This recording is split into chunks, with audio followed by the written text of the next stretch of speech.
Et je vous prie d'accueillir chaleureusement Marie Rochelle-Riche, fondatrice et CEO de Maison M Paris. Marie, vous avez...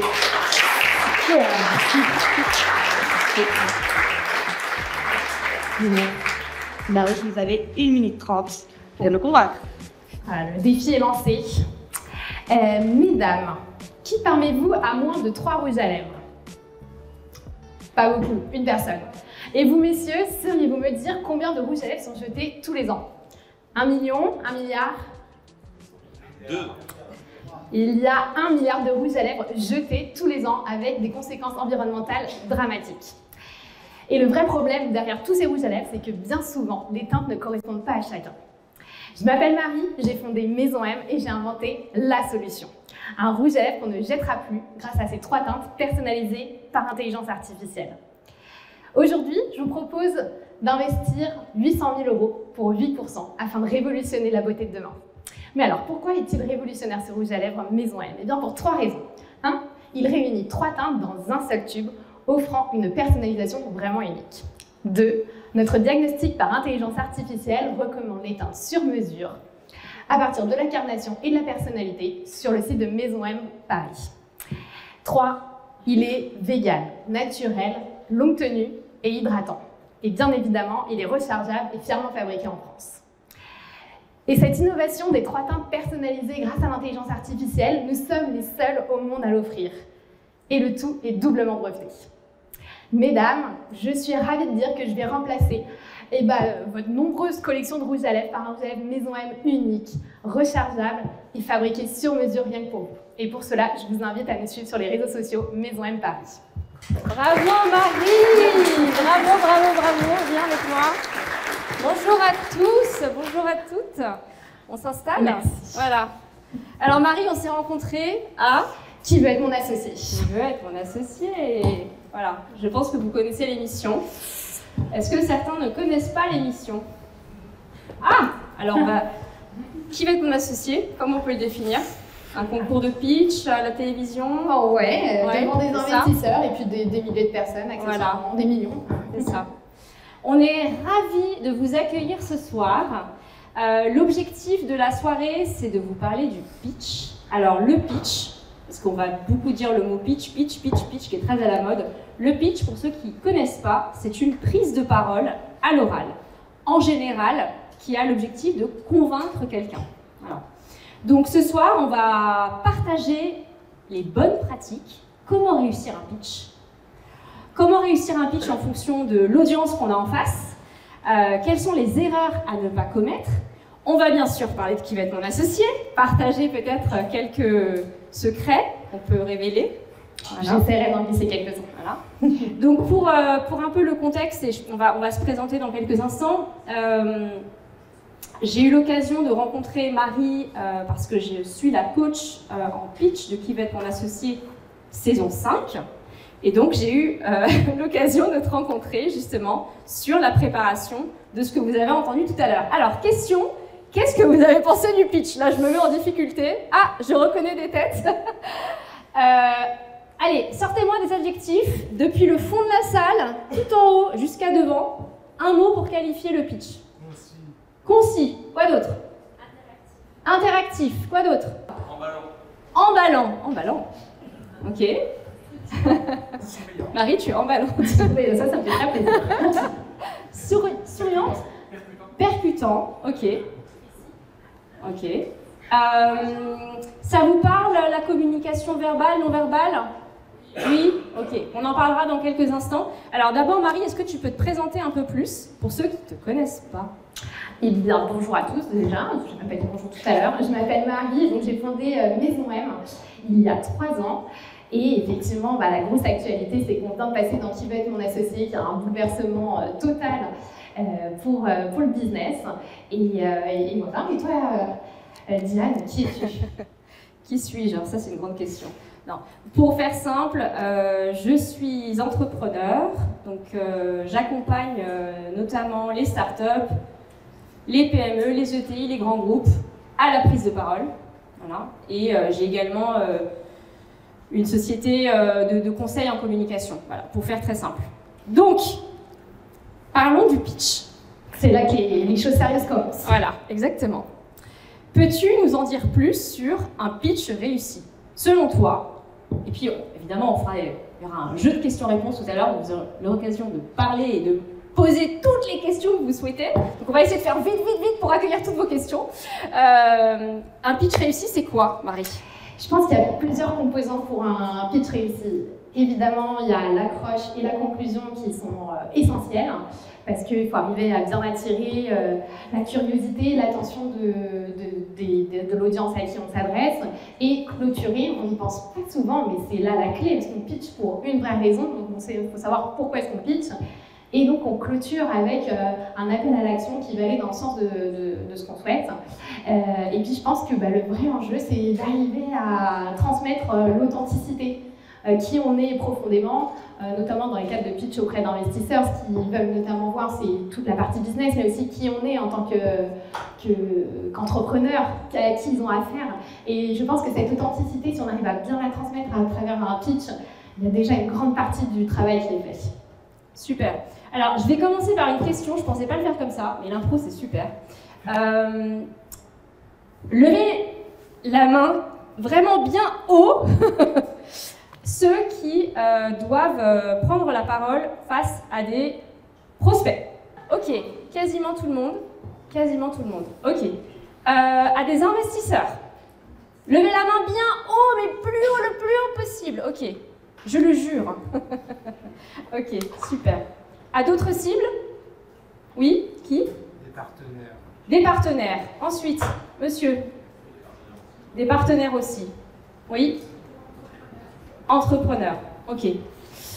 Alors, c'est juste pour avoir un petit contexte, c'est toujours sympa de savoir un peu à qui on s'adresse, parce que justement, le piège, c'est de se concentrer sur le quoi, à savoir le pitch, et pas se concentrer sur le à qui. À qui, à savoir son audience, c'est la clé d'un pitch réussi. La plupart du temps, les entrepreneurs, les dirigeants et également les présidents s'adressent à leur public, mais ne s'adaptent pas bien au vocabulaire de ce public, aux attentes de ce public. Ça peut créer des pitchs anxiogènes. Là, je pense à une prise de parole récente publique, on va dire. Je ne peux pas me griller, donc je ne sais pas voilà, rentrer dans le détail, mais c'est vraiment très important de savoir à qui vous vous adressez.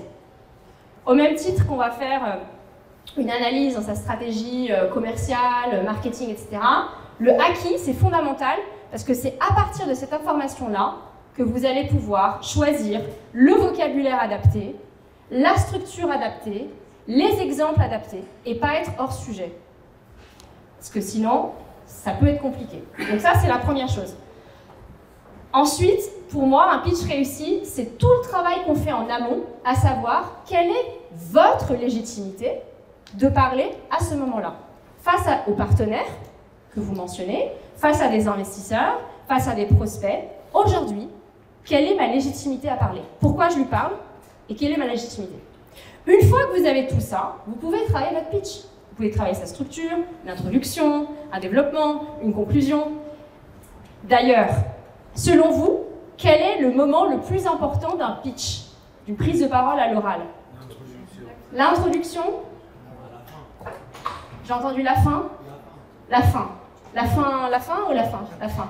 La conclusion, effectivement. En fait, le problème, c'est que le cerveau a une capacité d'attention très limitée, le vôtre et celui de votre audience, et le plus souvent, on se souvient très bien de l'intro et de la conclusion, le développement pas trop. Donc il y a plein de techniques pour ça. Voilà, ça c'est quelques astuces. Je ne vais pas rentrer dans plus de détails. Peut-être, selon toi, avec l'expérience que tu as eue, Marie, à qui va être mon associé, quelles sont les erreurs? Donc, on a évoqué l'erreur de ne pas s'adapter à sa cible. Est-ce qu'il y en a d'autres? Je pense que ça, c'est la principale. Quand on est complètement hors sujet et en fait, on parle pas, on touche pas le cœur de l'audience, de ceux qui nous écoutent vraiment en face. Et puis, je pense que c'est aussi trop s'enfermer dans son pitch, préparer quelque chose et pas laisser place à la spontanéité. faire une petite erreur et pas savoir rebondir par-dessus. C'est se sentir suffisamment à l'aise. Tu parlais tout à l'heure de légitimité. Je trouve que la légitimité, c'est se sentir en tout cas apte et maître de son sujet. C'est essentiel pour pouvoir derrière rebondir et toujours garder confiance en soi. En fait, en fin de compte, le pitch, c'est beaucoup de qualités personnelles à aller chercher au fond de soi, de se sentir vraiment confiant, à l'aise en soi et en ses capacités pour aller titiller l'audience et rebondir. Et peu importe ce qui se passe, être en capacité de rebond. Ok, super. Est-ce que selon vous, il y a d'autres erreurs à ne pas commettre quand on fait une prise de parole à l'oral? Allez-y. Il ne faut pas parler vite. Pas parler vite, quoi d'autre? Top. Pas regarder dans les yeux. Ne pas bouger. Ne pas bouger. Le langage corporel. Ok. Être ancré. Être ancré. What else? Qu'est-ce qu'il faut surtout pas faire? Qu'est-ce que vous avez vu ou qu'est-ce que vous avez fait et c'était pas top? Hésiter. Hésiter. Ah, on en parlera, l'hésitation, des erreurs. Ok, d'autres choses? Un ton monocorde. Parler comme ça pour toutes les soirées et le soir. L'objectif. J'ai même fait. Tout à fait. Est-ce qu'il y a d'autres choses? Vous avez dit beaucoup? Oui. En haut? Parler que de soi. Ah, ça c'est hyper important, effectivement. Merci, ça me fait une transition parfaite. En fait, le problème quand on pitch, c'est de trop parler et de ne pas parler avec l'autre. En fait, un pitch, une prise de parole, c'est pas simplement un texte qu'on récite, c'est deux choses. C'est ce qu'entend votre audience, ça va, et c'est ce que fait votre audience. Donc je répète parce que c'est vraiment un point essentiel. Un pitch, c'est pas ce que vous dites, c'est ce que l'autre entend, et c'est ce que l'autre fait. Si l'autre n'entend pas et ne fait rien, votre pitch est raté. Donc en fait, la question que vous devez vous poser, c'est quelle est, en anglais on appelle ça la call to action, quelle est l'action que je souhaite créer vis-à-vis de mon auditoire? Est-ce que c'est de convaincre? Est-ce que c'est de faire un partenariat? Est-ce que c'est de lever des fonds? Est-ce que c'est simplement de se rencontrer la semaine prochaine parce que c'est une première rencontre et en général il faut se voir plusieurs fois? Ça doit être très clair.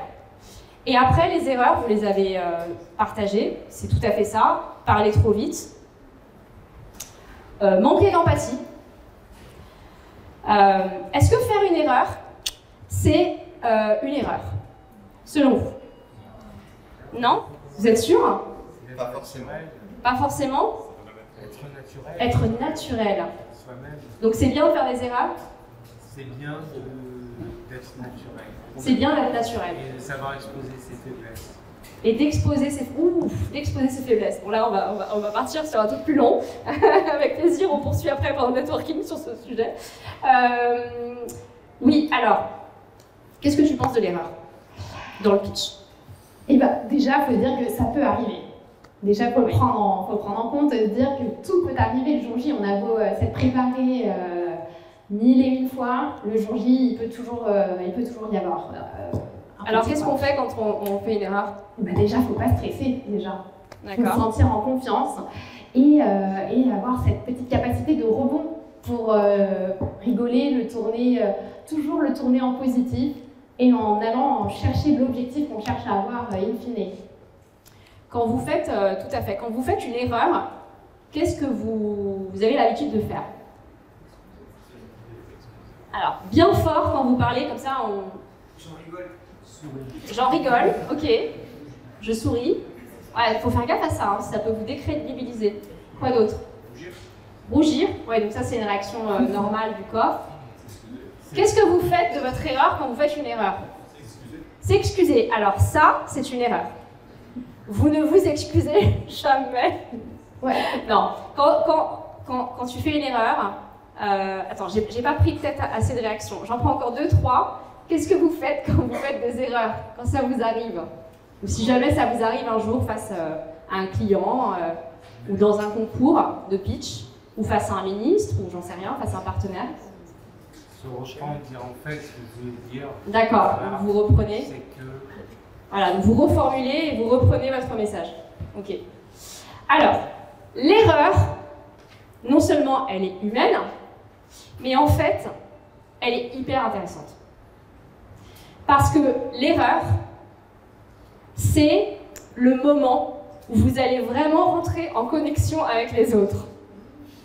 Je ne suis pas en train de dire que les gens sont heureux que vous fassiez l'erreur. C'est pas ça que je suis en train de dire. Enfin, certains oui, mais là il y a un autre problème. Là il y a un problème.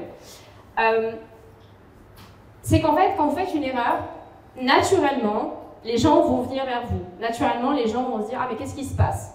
Donc, qu'est-ce que ça va produire? Eh bien, tout simplement, ceux qui sont sur leur téléphone portable en train de vous écouter et en train d'envoyer un message parce qu'en fait, ils sont en train de faire autre chose en même temps, bah, ils vont arrêter de regarder leur téléphone portable. Parce que vous êtes en train de faire une erreur et donc, du coup, ils sont complètement connectés à vous. Donc, en fait, l'erreur, c'est à condition de faire la chose suivante. Donc, je vous conseille ce que j'appelle poker face. Donc, tu n'as pas vu ça en coaching. Poker face, donc c'est vraiment, vous ne montrez pas sur votre visage que ça ne va pas. Donc, si vous rougissez, mais voilà. Mais la règle d'or, c'est le silence. En fait, si vous faites une erreur, la meilleure des choses à faire, c'est un silence. Ensuite, dans votre tête, vous revenez à votre message et à votre intention et vous repartez.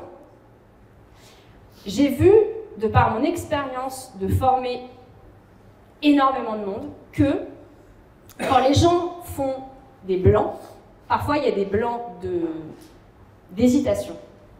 Et souvent, ces blancs sont perçus comme les moments les plus charismatiques de la prise de parole de la personne. C'est-à-dire que, et après on change de sujet, mais il y a une grande différence entre la façon dont vous vous sentez quand vous pitchez, donc ce que vous ressentez, ce que vous projetez et ce que l'autre voit.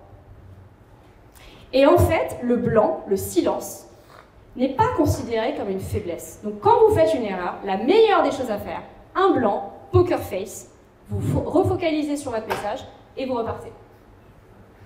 Mais vraiment, l'erreur d'expérience, c'est les moments, on le voit dans Qui va être mon associé, où la personne dit merde en plein milieu du pitch parce qu'il ne se souvient plus, et c'est pas grave. Et en fait, ça crée justement une interaction puisque les investisseurs lui disent ah mais t'inquiète pas, personne nous regarde en ce moment, on est entre nous, voilà. Et hop, ça repart. Parlons un peu de Qui va être mon associé. Raconte-moi un peu ton expérience et notamment ton expérience de façon globale et après ton expérience en prise de parole. C'est un exercice qui est très très stressant. On s'en reparlera après du stress, mais forcément c'est un contexte en tant que tel qui est déjà très stressant à vivre humainement, mais qui en plus a plein d'enjeux pour ta société, donc d'autant plus de pression à bien le mener. Mais en même temps, c'est un exercice qui est hyper challengeant et sur lequel on a tellement d'attentes. C'est quoi la spécificité du pitch Qui va être mon associé par rapport à un pitch investisseur, un pitch client, un pitch prospect? C'est que déjà on a deux cibles. On s'adresse aux investisseurs, mais on s'adresse surtout aux gens qui sont derrière leur télévision. Par exemple, est-ce que vous auriez remarqué quelque chose que j'ai glissé dans mon pitch qui n'était pas destination des investisseurs, mais des téléspectateurs derrière leur télévision? Sur les réseaux. Ouais, alors ça je l'ai adapté, je l'ai fait ici entre nous, parce que là l'idée c'est que je refasse le même pitch de Qui va être mon associé, mais à la fin je proposais à Alice de venir faire son rouge à lèvres sur le plateau, donc bon, j'avais pas ramené la machine, donc là c'était pour vous que j'avais fait, mais oui, ouais, mais du coup oui, pas mal. Mais c'est quelque chose qui est autour de ça.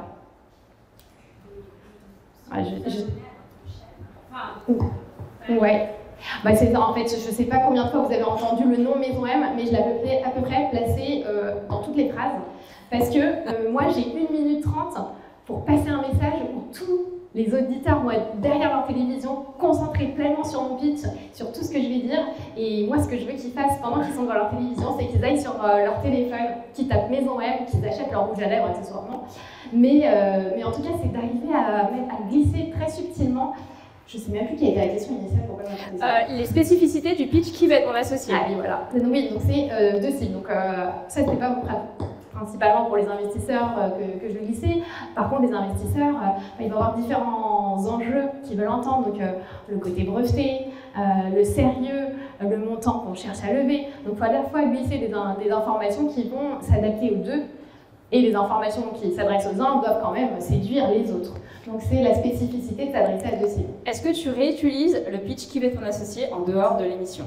Je l'ai jamais réutilisé, c'est la première fois que je le refaisais, donc j'espère que je m'en suis bien sortie. Donc en exclusivité pour vous ce soir.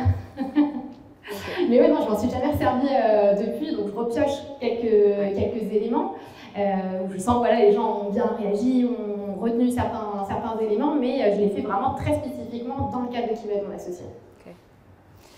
C'est une expérience extraordinaire et aussi bouleversante qui va être mon associé. Je vais en dire quelques mots d'un point de vue prise de parole.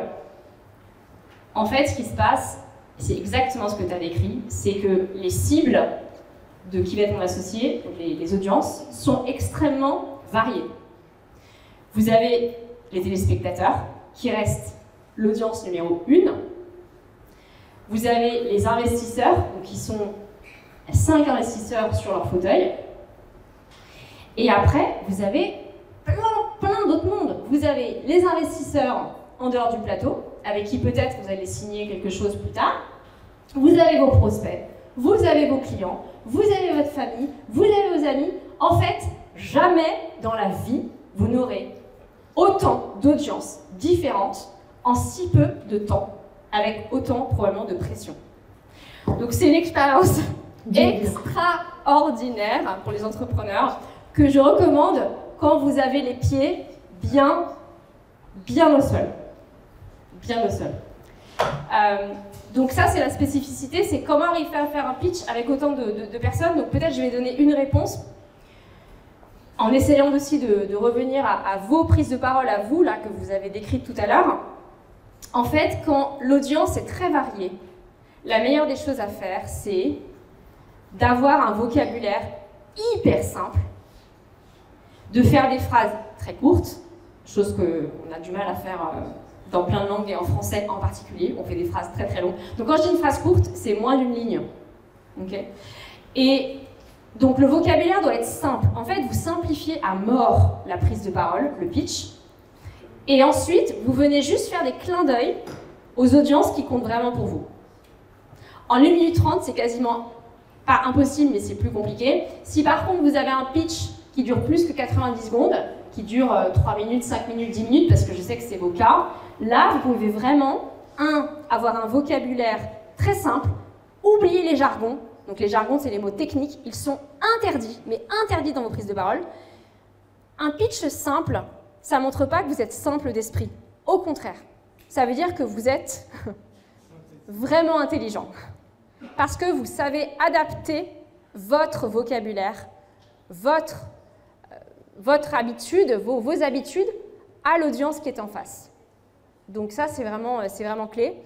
Et après, il y a la télé. Et après, donc, il y a ce deuxième point que je souhaite quand même évoquer là, qui est l'émotion. Est-ce que vous mettez de l'émotion dans vos pitchs à tous? Levez la main, ceux qui mettent de l'émotion dans le pitch. Levez bien la main. Ça, c'est pas une main levée. OK. Donc, ouais, presque la moitié. OK. Donc, tous les autres, vous ne mettez pas d'émotion. Est-ce que l'émotion dans la prise de parole, c'est une bonne chose ou pas? Quelle émotion? Ouais, alors là, pareil, c'est pour le networking derrière, parce que c'est trop long la réponse de ça. Mais l'émotion, elle est capitale. En fait, on convainc parce qu'on vient susciter des émotions. Quand Marie, elle fait son pitch, en fait, dans ce qu'elle raconte, elle va venir toucher vos expériences. Alors, peut-être que vous n'avez pas une expérience directe du rouge à lèvres pour les hommes, mais ça va venir chatouiller un souvenir, quelque chose en vous. Peut-être que ce sera le rouge à lèvres de votre mère, de votre sœur, etc. Donc, en fait, il faut vraiment faire attention aux mots qu'on utilise. Et l'émotion, elle est capitale, en particulier dans l'exercice du pitch télévisuel, puisque c'est l'émotion qui fait que les gens vont rester devant la télé et ne pas zapper, en fait. Parce que là, certains sont sur leur téléphone.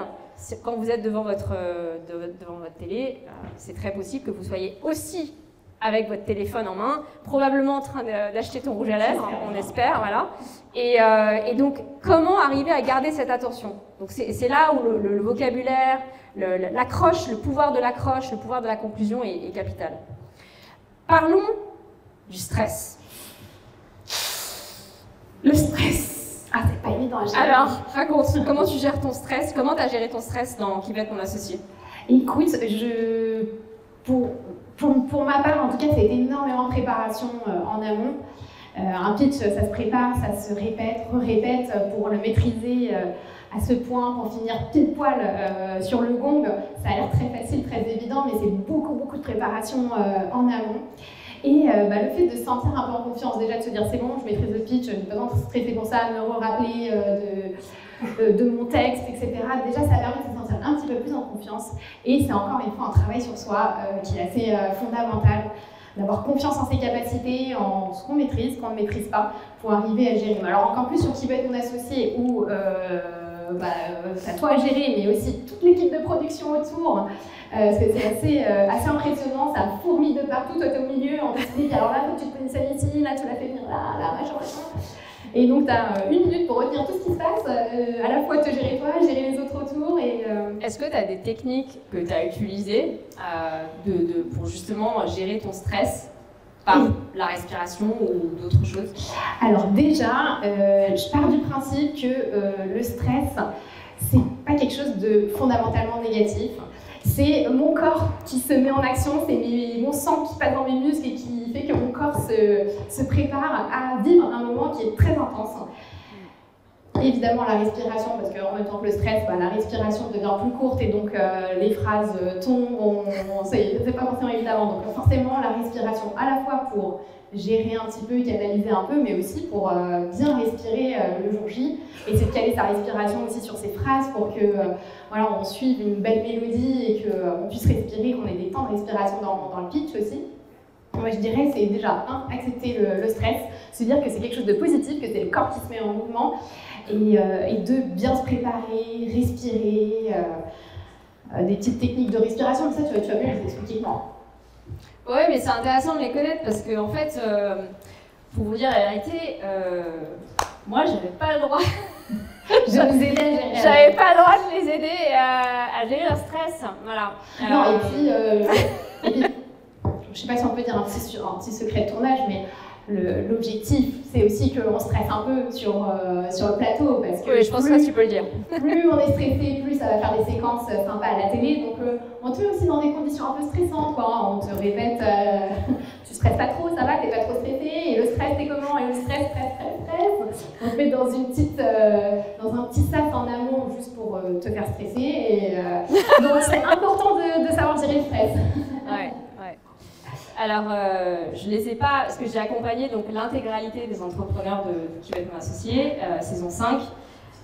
Donc, je ne les ai pas aidés sur le stress. Je les ai en revanche quand même aidés sur le stress le jour des tournages. Voilà. Pas moi. Mais c'était pas là pour mon passage. Mais en amont, yes. Donc, le stress, c'est un grand sujet. Pour moi, c'est pas vraiment un sujet en fait. Enfin, c'est pas un sujet, c'est pas quelque chose de négatif. En fait, le stress, et je suis d'accord avec toi, le stress, ça devient, pour moi, c'est problématique que lorsque ça devient une anxiété paralysante, qui vous empêche de parler, qui fait que vous devez courir dans les toilettes, vous enfermer. Ça m'arrive d'accompagner des gens qui sont dans ce cas-là, et qui prennent des médicaments pour se détendre. Faire attention à ça. Donc oui, il y a des techniques, mais la première chose, je suis complètement d'accord avec toi Marie, en fait la première des choses c'est d'accepter, alors ça paraît facile, mais vraiment, je vous assure que quand vous y exercez en amont de vos prises de parole, dites-vous que déjà, c'est normal d'avoir du stress. D'ailleurs, ceux qui n'en ont pas, c'est très problématique. Ceux qui n'ont pas de stress performent moins bien, font des prises de parole moins intéressantes, progressent moins et arrivent moins à convaincre. Parce qu'en fait, le stress, quand il est utilisé à bon escient, il permet de vous dépasser. Donc cette énergie-là, cette émotion-là, si vous l'acceptez, c'est déjà super. Vous avez déjà fait un bon chemin. Et après, il y a la préparation en amont, effectivement, où là, il y a des techniques pour gérer son stress. Il y a, je suis complètement d'accord, donc la respiration. Donc, qui pratique ici ce qu'on appelle la cohérence cardiaque. Levez la main bien haut, bien haut, bien haut. Ah, il y en a, pas mal, ok. Qui ne connaît pas la cohérence cardiaque? Ouais, ok, ok. Ah, plus ok, génial. Alors, la cohérence cardiaque, en fait, c'est des techniques, c'est une ou des techniques de respiration pour vous aider à faire redescendre votre rythme cardiaque. Ce n'est pas compliqué. On peut le faire peut-être maintenant, d'ailleurs. Pourquoi pas? Je vais vous hypnotiser dans quelques instants. Je suis d'ailleurs une formation en hypnose, ce n'est pas une blague. Fermez les yeux.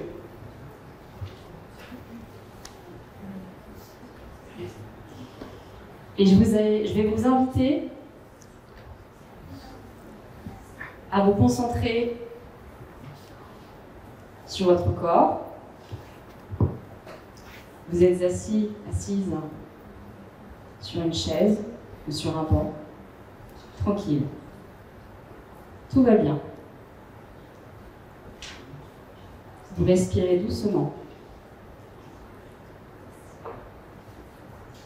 Vous êtes tranquille. Vos mains sont peut-être posées sur vos genoux, ou peut-être de part et d'autre de votre corps. Respirez tranquillement. Et je vous invite maintenant à vous concentrer sur cette inspiration, cette expiration. Cette inspiration et cette expiration, vous pouvez la faire par le nez, par le ventre, comme vous préférez. Et vous respirez calmement. Et vous expirez.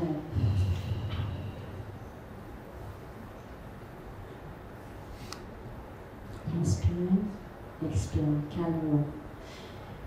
Et donc, tout en conservant les yeux fermés, la cohérence cardiaque, c'est en fait un exercice de respiration qui vous permet d'inspirer et d'expirer sur plusieurs secondes. Donc ça, on ne va pas le faire ensemble tout de suite, mais vous pouvez doucement réouvrir les yeux et revenir à nous. Donc la cohérence cardiaque, c'est vraiment quelques secondes d'inspire et quelques secondes d'expire. Et à force de faire ça, plein de fois dans la journée, on vient moduler le rythme cardiaque et le ralentir. Alors, je ne l'ai pas fait là parce que je ne sais pas si certains ont des soucis de santé ou sont asthmatiques, etc. Donc, je ne l'ai pas fait en full. Je ne veux pas qu'il y ait de problème dans le public. Ce serait un scoop. Dommage quand même. Voilà. Mais en gros, vous pouvez vraiment vous concentrer sur votre respiration, inspirer, expirer. Il faut savoir que quand vous expirez, vous venez vraiment expulser les mauvaises énergies et le stress. Donc, plus vous stressez, plus il faut expirer. Et quand vous le faites avec le ventre, ça peut énormément aider. Donc ça, c'est une base, c'est une technique vraiment, ça marche forcément, en tout cas pour faire redescendre le rythme cardiaque et pour vous focaliser sur l'instant. Le problème quand vous avez du stress, c'est que vous focalisez sur votre pitch. Donc moi, ce que je pousse souvent les entrepreneurs à faire, je vous encourage à le faire, c'est à vous concentrer sur ce qu'on a évoqué au tout départ, votre intention. Et cette intention, c'est un mot. Donc là, je vais vous demander, avec les yeux bien ouverts, de réfléchir à votre dernière prise de parole importante. Ça peut être devant un prospect, devant un partenaire, etc. Et à réfléchir à quelle était l'intention, quelle était votre intention. Et vous avez donc un mot pour me la décrire. Ça peut être un verbe, un adjectif, un nom. Quel est-il? Quel est ce mot? Un seul mot, s'il vous plaît. Convaincre. Alors convaincre, c'est pas une call to action, convaincre, c'est pendant l'exercice. Mais quel est l'objectif ultime de votre prise de parole, à part convaincre? Un contrat. Ok, quoi d'autre? Récupérer la confiance. Vendre. Récupérer la confiance. Récupérer la confiance? Inspirer confiance? Oui, inspirer. Inspirer confiance. Comment? Satisfaire. Ok. Gagner. J'adore. Ok. Et donc, tous ces mots-là, quand vous vous concentrez sur ces mots, vous n'allez plus vous concentrer sur votre prise de parole. Donc, ça veut dire que votre prise de parole doit être maîtrisée, comme celle de Marie. D'accord? Mais je vous conseille, pour gérer votre stress, de non pas se concentrer que sur votre prise de parole, mais vous concentrer sur votre intention. Vendre, gagner, dominer, etc. D'accord? Et donc ça s'appelle la visualisation. Cette visualisation, alors, je vais révéler un petit secret, qui est peut-être plus un secret maintenant, mais pour qui va être mon associé, ce que j'avais fait, c'est que j'avais des autocollants, t'as pas eu ça hein? Non, mais on n'était pas... Ouais. Non.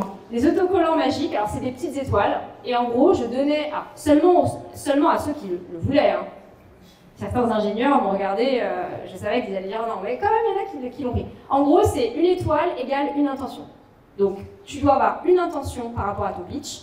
Ça va être un moment de stress quand même très intense. Donc, on va coller cette petite étoile sur ton corps, à un endroit secret bien caché, parce qu'on ne veut pas que les caméras le voient. Et la personne va se concentrer et va se répéter son intention, son intention, son intention, son intention, son intention. Et quand vous communiquez avec une intention, ça fonctionne. Vous arrivez à convaincre, vous arrivez à émouvoir. Alors, dernière petite astuce pour le stress, donc au-delà de la visualisation, qu'on utilise. Est-ce que certains font de la sophrologie ou de l'hypnose? Oui? Ah, il y en a quelques-uns quand même, ok. Donc la visualisation, on peut utiliser dans la sophrologie et l'hypnose. Et après, il y a ce qui s'appelle la psychologie positive. Ça vous parle ou pas? Levez la main ceux qui connaissent. Alors là, vous m'en couchez un coin. Mais vous connaissez ça? Mais c'est génial! On va pouvoir parler de plein de trucs tout à l'heure. Ok. C'est quoi du coup la psychologie positive pour ceux qui connaissent? C'est quoi? Parlez bien fort. Peut-être, est-ce que quelqu'un veut nous dire? Je passe le micro. Non, là, plus personne ne veut parler, évidemment. Hein, c'est le grand classique. C'est celui qui voit le faire. Non, mais c'est quoi pratiquer la psychologie positive? Ah oui, d'accord, ok. Je comprends maintenant. Ok. Alors, moi, quand je parle de psychologie positive, j'entends... Alors, accrochez-vous, vous êtes sur vos fauteuils ou sur un banc. La psychologie positive, c'est l'art de transformer une émotion négative en une émotion positive. Ça va ou pas? Vous le faites ou pas au jour le jour? Ouais. Ok. Donc ça, en fait, c'est quelque chose qu'on peut développer et qu'on peut développer pour gérer son stress quand on prend la parole ou quand on a un moment important. La clé, et après j'arrête sur ce sujet, c'est ça sert à rien de dire à quelqu'un « Sois pas stressé, ça va bien se passer, tout va bien, c'est bon. T'es stressé ?» À force de répéter, on est bien stressé. T'es pas stressé, t'es stressé, t'es stressé, t'es pas stressé. C'est comme si je vous dis, il y a un éléphant rose. Regardez, l'éléphant rose, là. Mais, en fait, vous ne le voyez pas, mais vous êtes obligé de l'imaginer, en fait. Donc, voilà. À force de dire les choses, ça vous donne les réalités. Car le cerveau ne fait pas la différence entre la réalité et la fiction. C'est pour ça que quand on entraîne le corps, notamment le corps parce qu'on n'a pas parlé de non-verbal, mais le non-verbal dans la gestion de la prise de parole, votre corps, à tous, peut truquer votre cerveau et celui des autres. En gros, je vous fais une petite démo. Si je commence mon pitch comme ça, ou comme ça, c'est pas pareil que si je commence mon pitch comme ça. On est d'accord ou pas? Donc, ce qui se passe, c'est que en utilisant votre corps d'une façon précise et en étant accompagné ou en regardant plein de vidéos sur YouTube, vous pouvez savoir comment utiliser votre corps pour convaincre. Ça s'appelle la communication non verbale. Je suis en train de m'emballer là. On va loin. On va un peu trop loin là. Loin. Alors après, si ça vous intéresse, on y va. Je suis partie un peu loin. Mais je rattache au stress, psychologie positive, en gros. Et après, j'arrête là-dessus. On vient sublimer une émotion positive. En gros, madame, vous m'avez dit force, non, c'était quoi le mot? Gagner. Et bien en fait, si vous me dites gagner, et que vous me dites « Ah, mais j'ai raté une prise de parole il n'y a pas longtemps, j'étais stressée, etc. », ben, je vais venir développer en fait ce mot « gagner » dans votre corps.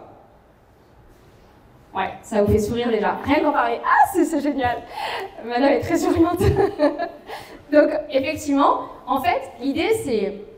Moi, je suis convaincue que c'est mieux de sublimer ce qu'on sait faire et ce qu'on a envie de faire et les émotions positives plutôt que de d'entériner les émotions négatives. Parce qu'en fait, c'est compliqué, les émotions négatives. Là, après, c'est de l'ordre de la thérapie, ça, c'est autre chose. Voilà. Donc, il y a des techniques de gestion de stress qui permettent de sublimer qui vous êtes de façon positive. Et si vous me dites, Diane, je veux être soleil, Marie me dit, Diane, je veux être lumineuse, et bien on peut travailler Marie lumineuse. Et quand Marie arrive sur scène, mais Marie, elle n'a pas besoin de ça, elle est lumineuse naturellement, et bien elle est lumineuse pour tous. Voilà. J'arrête sur ce sujet. Ah ben c'est un bel enseignement. Ouais. Et c'est vrai qu'on a toujours une petite part de positif, même tout à l'heure quand on parlait des erreurs, etc. C'est toujours se concentrer sur le petit pourcentage de positif, même dans l'erreur, pour rebondir dessus et être en capacité d'aller jusqu'au bout. Exactement. Est-ce que vous avez des questions? Des questions. Parce qu'on finit jamais, vous savez, on finit jamais un pitch par le conditionnel. Vous savez, on a tendance à dire, si vous êtes intéressé, rencontrons-nous la semaine prochaine. On ne dit pas si vous êtes intéressé. Parce que quand vous dites si vous dites si vous êtes intéressé, on va être en contact. Si vous avez envie, on va être. Vous mettez dans l'esprit de l'autre le conditionnel et donc la possibilité que la personne ne soit pas du tout intéressée. Donc jamais de. C'est juste une petite astuce rhétorique. Jamais de conditionnel en fin de prise de parole. Et donc, parce que vous êtes intéressé, vous allez maintenant nous poser des questions à toutes les deux. Est-ce que vous avez des questions sur le pitch, ou plus spécifiquement sur qui va être associé, je ne sais pas. J'en ai une première petite. Les différences entre l'improvisation. Non, je vais lui donner. Les différences entre l'improvisation et le préparé. Il y a certaines personnes qui peuvent être meilleures dans l'improvisation, le préparer, ça demande à avoir son texte. C'est quoi la théorie entre les genres de personnes, les genres de discours? Moi, je pense que l'improvisation, c'est essentiel à avoir quand on se prépare pour un pitch, mais la préparation, c'est vraiment la clé initiale. Donc, bien maîtriser les contours, parce qu'en fait, dans l'improvisation, tu peux avoir un objectif, mais pas prendre en compte tout le contexte environnant autour. Alors que si tu prépares bien avant, tu vas pouvoir te lister vraiment tout ce qui est important pour toi et préparer ton pitch dans ce sens-là. Par contre, l'improvisation pour le jour J, donc là tu prépares ton petit pitch, tout est clair, tout est net, tout est précis, et puis là ça passe la petite erreur dont on a parlé tout à l'heure, et c'est là que l'improvisation prend l'envolée.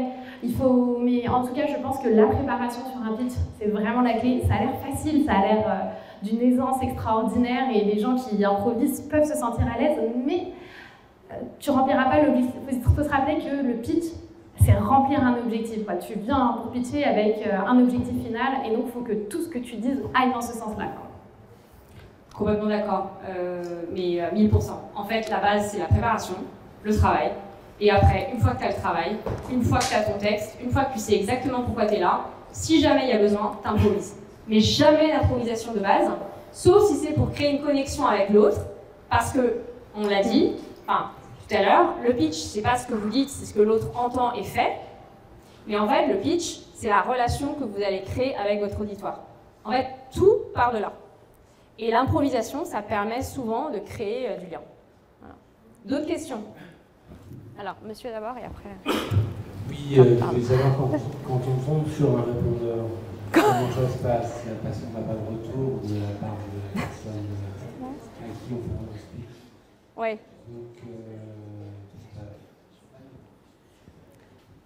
Donc, comment on fait une prise de parole sur un répondeur? Il faut être succinct, il faut donner son nom, et il ne faut pas dire si. Non, il faut être très succinct. Voilà, c'est pas vrai. Oui, c'est une forme de pitch. L'objet de l'appel, ce que tu attends de l'autre, et que tu es disponible à tel et tel moment pour qu'il te rappelle. Je ne sais pas à qui vous laissez un message, en fait. À des partenaires. Succinct. Nom, prénom, objectif de l'appel, moment où ils peuvent vous rappeler, et basta. Très court. Une autre question, monsieur. Pour savoir combien de temps tu as préparé ton pitch de qui va être ton associé et combien de fois tu l'as répété? On m'a dit le pitch que tu proposes, poubelle, refais-en un autre. Donc j'en ai proposé un deuxième, qui là pour le coup a séduit. Et ensuite, je me suis préparée 1 mois et demi à l'avance. Et le dernier mois, j'ai répété un pitch tous les jours. Tous les jours, je me filmais en faisant les pitchs. Et je me lançais des petits défis à chaque fois. Chaque journée, j'avais un défi. Par contre, un jour, je me dis, bon, bah là, ça y est, je maîtrise bien mon pitch. Donc maintenant, je travaille mon regard. Qui est-ce que je regarde quand, comment? Ok, je maîtrise mon regard, je maîtrise mon pitch. Maintenant, il faut que je me prépare à commencer n'importe quelle phrase. Je me coupe en plein milieu, je reprends parce qu'en fait, tu sais pas ce qui peut se passer en face de toi. Les investisseurs, tu sais, des fois, ils regardent leur téléphone. Ils se disent, ah ouais, ok, elle a 100 abonnés sur Insta. Il faut que tu sois prêt à être déconcentré par cette réaction, tu vas être humaine. Maintenant, tu vas te dire, oh là là, qu'est-ce qu'il juge, qu'est-ce qu'il pense, machin. Donc, il faut que tu puisses te dire, attends, où est-ce que j'en étais dans mon pitch, et que les yeux fermés, en fait, tu puisses reprendre ton pitch comme tu l'entends. Et donc, ouais, 1 mois et demi à répéter tous les jours, en se filmant le pitch. Bonsoir à tous. Juste une petite question pour revenir sur le stress et l'émotion. Ah oui. C'est que le mental, c'est notre meilleur atout pour réfléchir, analyser, comprendre, gérer, créer. Et aussi notre pire saboteur. Donc, vous, quelle est votre méthode pour libérer cet espace mental? Pour libérer l'espace mental. Ok. Vas-y Marie, tu veux? Focaliser sur le positif, se rappeler pourquoi on est là, quel est l'objectif, avec quoi on va ressortir. Et puis dans le cas de qui veut être mon associé, moi je me dis, je vais dire un truc unique que je vais dire qu'une seule fois dans toute ma vie. Peu importe l'issue, peu importe là on est en train de vivre quelque chose d'unique, vivons-le pleinement. Mais je te cache pas que j'appréhendais la nuit précédente, je me dis je ne vais pas fermer l'œil de la nuit. En fin de compte ça a été, mais oui, non, se concentrer et voilà, visualiser pourquoi est-ce que tu es là, c'est quoi ton objectif. Et quand on a des idées parasites, faut les accueillir, les accepter. Libérer, c'est se concentrer sur autre chose. En fait, le cerveau, c'est très très compliqué et très très complexe. Il y a énormément de choses qu'on ne connaît pas du cerveau encore. Et je pense que le meilleur allié, c'est de se concentrer sur quelque chose qui n'est pas lié au stress. C'est pour ça que travailler son intention, avec un mot en particulier, et la cohérence cardiaque, c'est super utile. D'autres questions? Yasmina, et j'ai des questions justement pour Marie. Toi. Donc, j'ai aussi créé un projet technique qui fait l'office d'un brevet d'invention. Et quand je fais l'exercice 1 minute 30, c'est extrêmement court. Parce que j'ai envie de tout dire. J'ai envie de dire pourquoi j'ai créé mon produit, comment je l'ai fait, quelle est la technologie derrière, en quoi est-ce que c'est révolutionnaire, enfin, à mes yeux, quels sont les impacts directs que je vois et quelles sont mes ambitions. Je n'arrive pas, j'ai envie de rajouter ma vie. Alors je me dis comment on fait en 1 minute 30 pour être aussi succinct et faire, comment dire, un appel pour que les autres puissent comprendre des questions et donc venir me dire pourquoi pas détailler après un petit peu ce côté technique de la solution, pourquoi est-ce qu'elle va faciliter telle chose, tel usage, quelle valeur elle va apporter en plus. Donc quels sont les ingrédients à vraiment mettre en 1 minute 30. Des fois, choisir, c'est renoncer, et renoncer, c'est choisir. Et il faut savoir justement à qui tu t'adresses et comment bien amener les choses. Tu vois, par exemple, en partageant ton histoire, là, tu t'adresses à des parents qui vivent la même chose que toi. Tout à l'heure, on se parlait d'émotions, etc. Leur expliquer sans leur parler de technique. Parce que technique, les parents, ils s'en fichent de savoir là-dessus, le truc. Non, par contre, qu'est-ce qu'ils vont gagner à la fin? Et après, ils vont se poser la question d'eux-mêmes. Mais attends, mais comment ça marche exactement? Et en fait, c'est pas toi qui vas leur raconter ton innovation, c'est eux qui vont être hyper intrigués par ce que tu leur proposes, par la proposition de valeur finale que tu leur offres, et qui vont aller d'eux-mêmes creuser et aller chercher la technicité. Et là, en plus, non seulement toi, tu les bassines pas, tu les saoules pas avec beaucoup de techniques, c'est eux qui vont te poser la question. Et en plus, toi, tu auras tout l'avantage de ton côté. Et notamment, il y a une grosse part de l'innovation dont je ne parle pas du tout. En fait, moi, j'ai inventé une machine qui produit sur mesure les couleurs. J'ai miniaturisé une usine de production dans les dimensions d'une petite machine, et ça, c'est quelque chose d'extrêmement compliqué. Tout ce dont je parle dans mon pitch, c'est 1000 fois plus facile, même si tout a été très compliqué, mais c'est beaucoup plus facile que ça. Mais en fin de compte, j'en parle pas parce que les gens ne vont pas acheter ma machine. Non, ce qu'ils veulent, c'est l'objet fait sur mesure, bien pour eux, qui leur correspond, etc. Et donc, des fois, ne pas tout dévoiler, c'est laisser l'occasion qu'ils puissent questionner et venir chercher l'information par eux-mêmes, et deux, plutôt se concentrer sur ce que tu leur offres, sur la proposition de valeur finale du client, plutôt que sur toi, ce que toi tu fais, ce que toi tu offres. Il faut absolument hiérarchiser les informations. Quelles sont les informations les plus importantes et les moins importantes? Tu mets un 1, 2, 3, tout ce qui arrive en 4, tu l'enlèves. Et raisonner en qu'est-ce qui est important pour ma cible? Qu'est-ce qui est important pour mon audience? Voilà. Et Marie l'a dit, et je suis tellement d'accord, un pitch, c'est une drague, en fait. Non, mais c'est vrai, un pitch chez une drague, c'est un moment où vous allez dire, mais pas tout révéler. Si vous révélez tout, bah, vous êtes moins intéressant. Voilà. Oui, là, et après, je pense qu'on a... Hop là. Merci. Une question pour Marie. Tout à l'heure, tu as parlé de donation de pitch. Ta première version, tu as acheté à la poubelle. Et donc, avec l'aide de la production, tu as retravaillé une deuxième version de pitch. Sans rentrer dans les détails, j'aurais aimé avoir les 2-3 choses qui étaient bloquantes ou vraiment impossibles à exposer pour convaincre l'auditoire. Est-ce que tu te souviens? Ouais, non, pas en détail. Pas assez télévisuel. Ouais, souvent, c'est ça le sujet. Parce que là encore, une fois, c'est un pitch qui s'adresse à deux cibles, quoi. Et donc, il faut vraiment qu'il y ait ce gros potentiel télévisuel derrière. Mais peut-être tu te souviens, je pense que c'est un En fait, Marie a été l'un des pitchs qui n'a pas nécessité beaucoup du tout de retravail. Donc je ne peux pas parler pour Marie, je peux expliquer un peu l'évolution éventuelle. En gros, ce qui ne marchait pas, c'est quand il n'y avait pas d'histoire. Ce qui ne marchait pas, c'est quand il n'y avait pas d'émotion. Donc l'émotion, on peut la créer par plein de choses. L'émotion, c'est les exemples qu'on va donner avec des mots en particulier. C'est faire revivre une émotion particulière de l'audience. Ce qui ne marchait pas, c'est quand le storytelling, enfin, vous voyez le storytelling, ce que c'est, il n'y avait pas de storytelling. Ou que c'était très rare ça, trop technique, trop jargonneux, etc. Que c'était pas assez accessible. En fait, la difficulté dans Qui va être mon associé, c'est que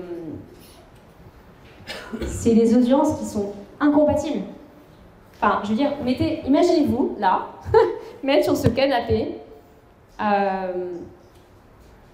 enfant de 6 ans, une mamie de 98 ans, un entrepreneur, un agriculteur, un business angel, un investisseur sur plateau avec une carrière folle, et puis un autre investisseur qui n'a rien à voir, vos parents, vos proches, vos prospects, vos clients. Imaginez tout ce beau monde-là sur ce canapé. Vous avez 90 secondes. Bah, c'est assez complexe. Donc en fait, pour moi, la clé, c'est la simplicité. Et le côté direct et l'émotion. C'est surtout ça. Mais chez Marie, c'était, comment dire en anglais, straightforward. En plus, on s'est rencontrés, donc c'est... Ouais, c'était génial. Ouais. Et Marie a l'avantage d'être quelqu'un de très très solaire. Donc cette émotion-là, elle le fait passer sur plateau ou pas sur plateau. En fait. C'est de la lumière qui rayonne. Voilà. Peut-être une dernière question. Ouais. Vous avez le micro. Merci beaucoup. Merci pour ce super moment en tout cas. Ouais, petite question au niveau des entreprises qui font du hardware. Nous, on fait du hardware. Voilà, on crée des accessoires pour fauteuils roulants et on envisage de créer toute une gamme de fauteuils roulants.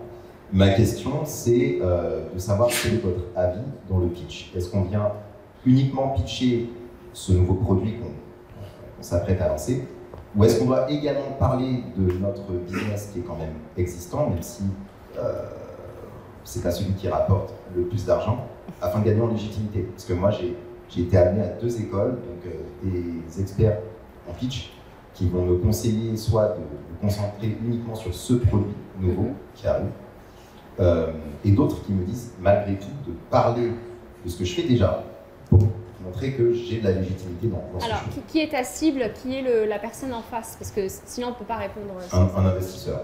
Un investisseur pour t'aider pour investir des fonds dans la boîte. Absolument. Mais c'est hyper early du coup parce que c'est pas le produit n'est pas encore créé. Si on a déjà un prototype. D'accord. Et là on est en train de terminer un MVP. Ok. Donc pitch invest, c'est ça? Voilà. Ok.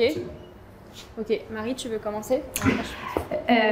Déjà, effectivement, il faut que tu fasses rêver, parler encore une fois émotion, le service que tu proposes, au-delà du produit que tu fais, c'est quel problème tu vas résoudre à la fin. Si c'est pitch investisseur, forcément, les questions financières vont arriver à un moment donné ou à un autre. Donc effectivement, il faut peut-être anticiper, déjouer, mais surtout se dire quels sont les chiffres qui toi t'intéressent, qu'est-ce que tu as envie de leur montrer. Parce que c'est ça le sujet, c'est plus ou moins que les chiffres ne sont pas hyper parlants pour les investisseurs, c'est ça?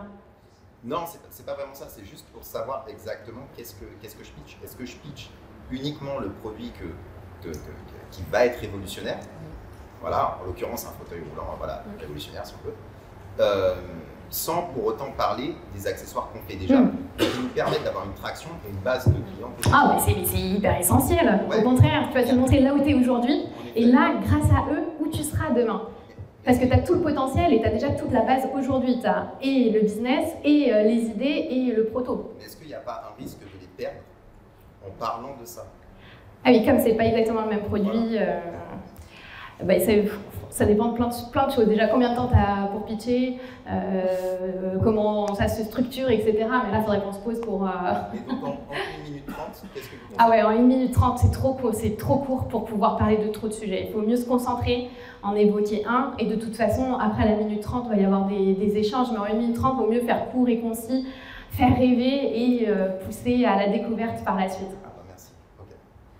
Ouais, je suis d'accord avec toi. Et vous n'aurez pas énormément d'occasions de pitcher en 90 secondes. Enfin, là, on en parle. Et quand vous pitchez un investisseur, vous avez quand même 5, enfin non, vous avez beaucoup plus que 5. Un quart d'heure. Voilà, exactement. Et donc le pitch que vous allez faire devant un investisseur, la plupart du temps, il dure 5 ou 10 minutes. C'est juste que quand vous êtes capable de faire un pitch de 90 secondes, it's a done deal. Vous allez toujours savoir pitcher en 5, 10, 15, 20. Le plus dur, c'est de le faire court. Donc là, pour répondre, on va peut-être en parler, échanger après, mais pour moi, ce serait de parler des deux, mais peut-être quand même beaucoup parler de ce que tu as l'intention de faire à l'avenir, et ensuite de rassurer les investisseurs sur ce que tu as déjà. Mais pour moi, l'investisseur, il va financer l'actuel et le futur. Donc tu es obligé de parler du futur. Et après, pour les rassurer, il faut des chiffres, il faut le contexte, être le plus factuel possible. Avoir vraiment préparé la partie business, même si ça reste à l'avenir, c'est quelque chose de l'avenir, mais pour un investisseur, rassurer. C'est super important. Voilà. Merci à toutes et à tous. Tu reprends le micro? Merci beaucoup. Merci.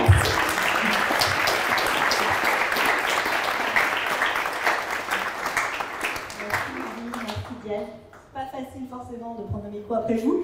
J'essaye de mettre en pratique les bonnes choses que vous avez dites.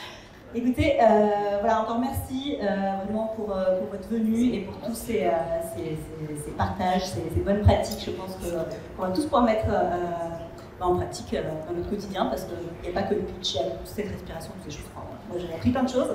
Un grand merci à Maëlle Fleuret de la CCI Paris qui est venue.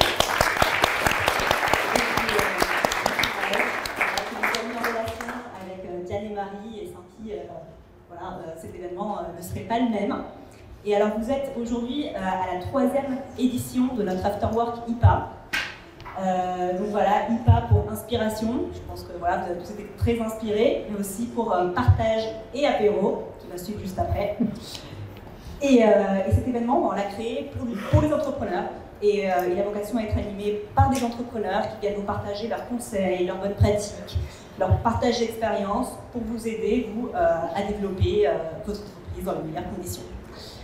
Et pour me présenter très rapidement, moi je suis Luciana, je suis responsable marketing Europe du Sud chez Payfit.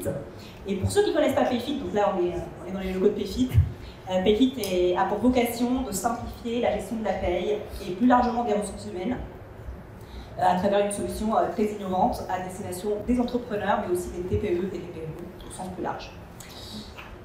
Écoutez, je suis encore une fois ravie de vous avoir eu ce soir. Merci. Vous avez tous eu un petit ticket à l'entrée qui va vous permettre, vous avez accès à une roue de la fortune pour gagner des petites surprises, dont des rouges à lèvres de Maison M. Donc n'hésitez pas à tenter votre chance. Voilà. Et aussi, on va vous mettre, vous avez aussi un code promo spécial que vous offre Marie sur son site web de 15%. Voilà, exclusivement pour vous tous ce soir. Je ne vous retiens pas pour plus longtemps. Merci encore et bon apéro à tous.